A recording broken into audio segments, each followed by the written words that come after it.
गुरुर्ब्रह्मा गुरुर्विष्णुः गुरुर्देवो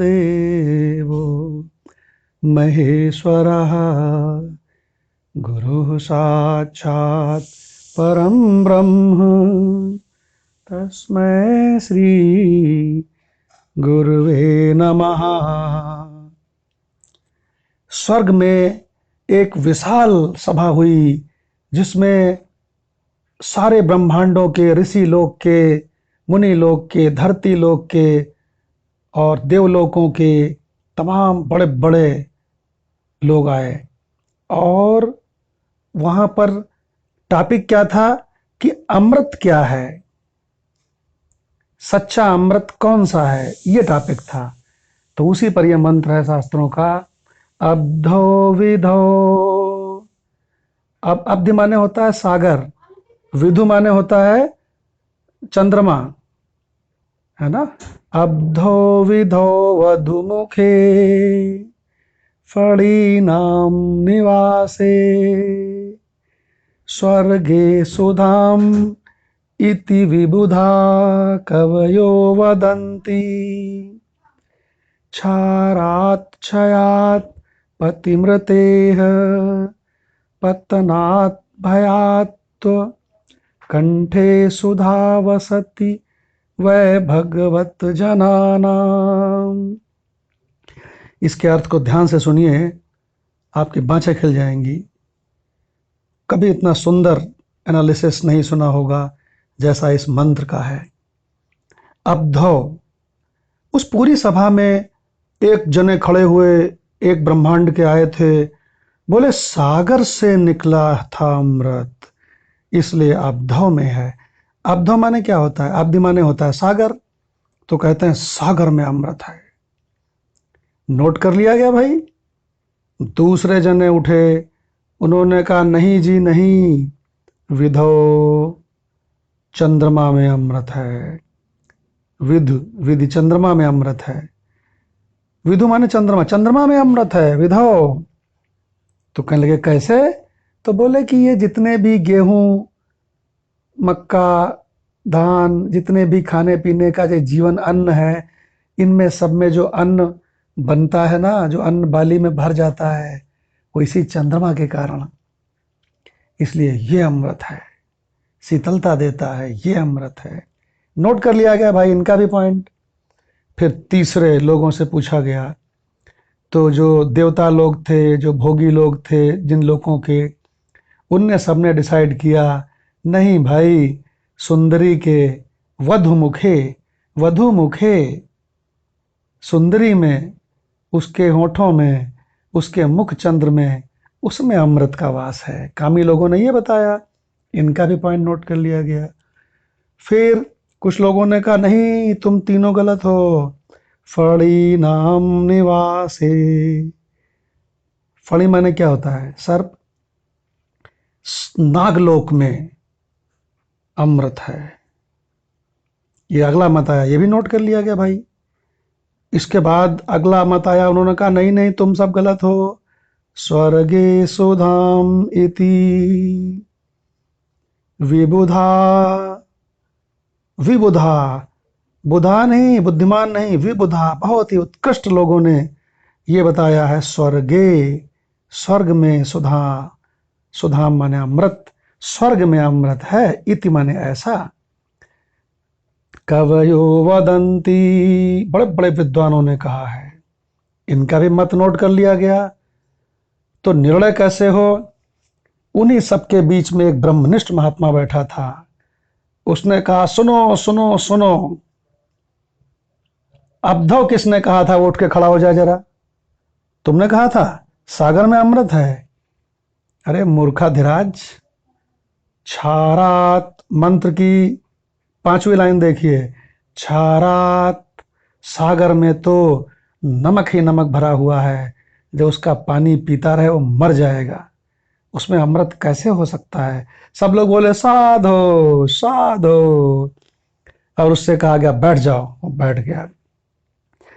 फिर उस ब्रह्मनिष्ठ महात्मा ने कहा विधो, चंद्रमा में अमृत है। ये किसने कहा था? खड़े हो। बोले साहब फलाने लोग से आए, इनने कहा था। बोले खड़े हो जाओ। खड़े हो गए। तो ब्रह्मनिष्ठ महात्मा ने कहा, क्षयात चंद्रमा नित्य निरंतर घटता चला जाता है। क्या ऐसा अमृत होता है? अमृत इतनी घटिया चीज है? तो लोगों ने कहा, नहीं, ऐसा अमृत नहीं हो सकता, साधो साधो। उनको भी हटा दिया गया, कहना बैठ जा चुपचाप। तीसरे लोग उठे, वधु मुखे, ये किसने कहा था कि नारी में, उसके देह के सौंदर्य में, उसके मुख में, इसमें सब में अमृत है। कौन बोला था वधु मुखे? और भाई साहब हजारों खड़े हो गए, वो देवता भी खड़े हो गए, मनुष्य भी खड़े हो गए, तमाम लोग खड़े हो गए जो कामी टाइप के थे, जिनको असली सुख नहीं मिला है, वो काम सुख को ही सबसे बड़ा समझते हैं। वो खड़े हो गए। तो ब्रह्मनिष्ठ महात्मा ने कहा, मूर्खों, वधु का सेवन उनके पति आदि लोग करते रहते हैं। अगर उनमें अमृत होता तो पति मृतेह, वो उनके पति या उनके सेवन करने वाले प्रेमी लोग मर क्यों जाते हैं? और जल्दी मरते हैं, बल्कि सारे अंग भी कमजोर हो जाते हैं, क्योंकि वीर का नाश होता है उनके।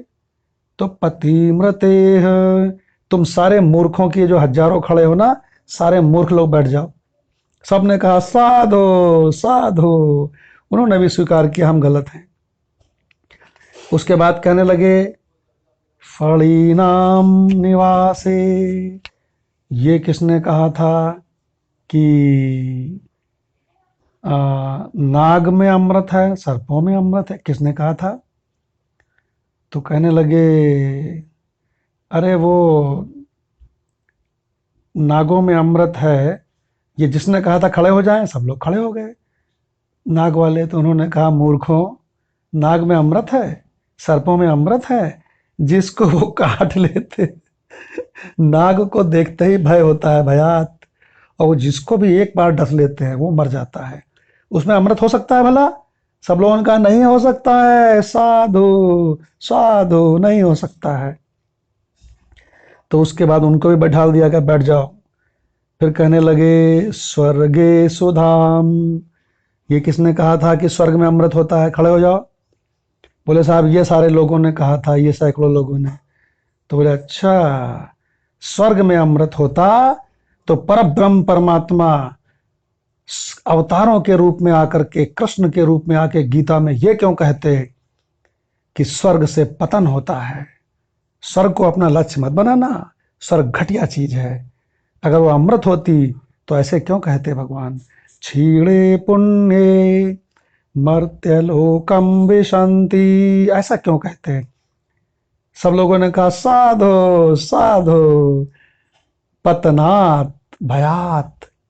देखे मंत्र की नीचे से तीसरी लाइन, उसमें वहां पर पतन है, वहां पर भय है, वहां से गिरता है, वहां मरता है। कौन मूर्ख कहता है स्वर्ग में अमृत है?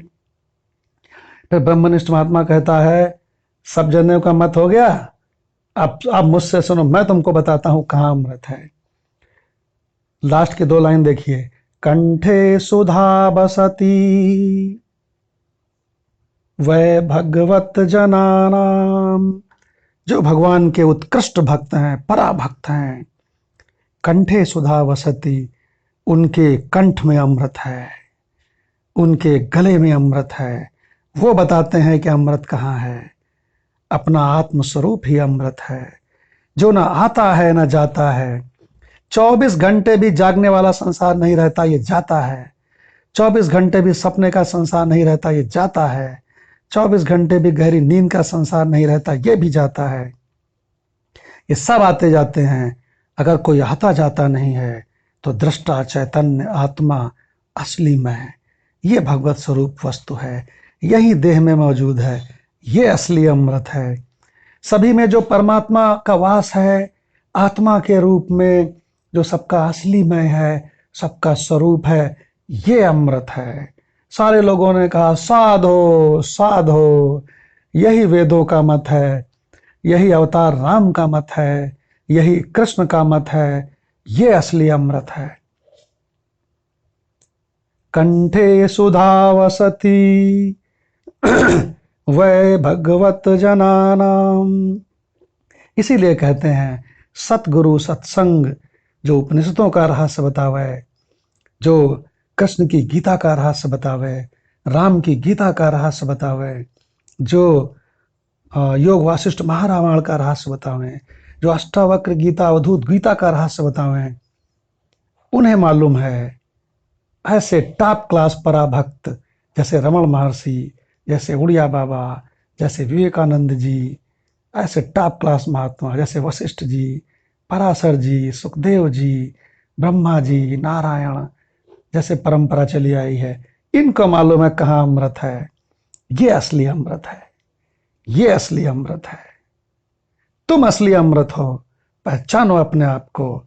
नहीं पहचानते तो सच्चे सतगुरु को खोजो, सच्चे उपनिषदों को पढ़ो, उनको समझने की चेष्टा करो, लगे रहो।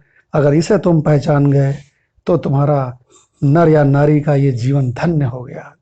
ये है असली अमृत। ओम शांति शांति शांति।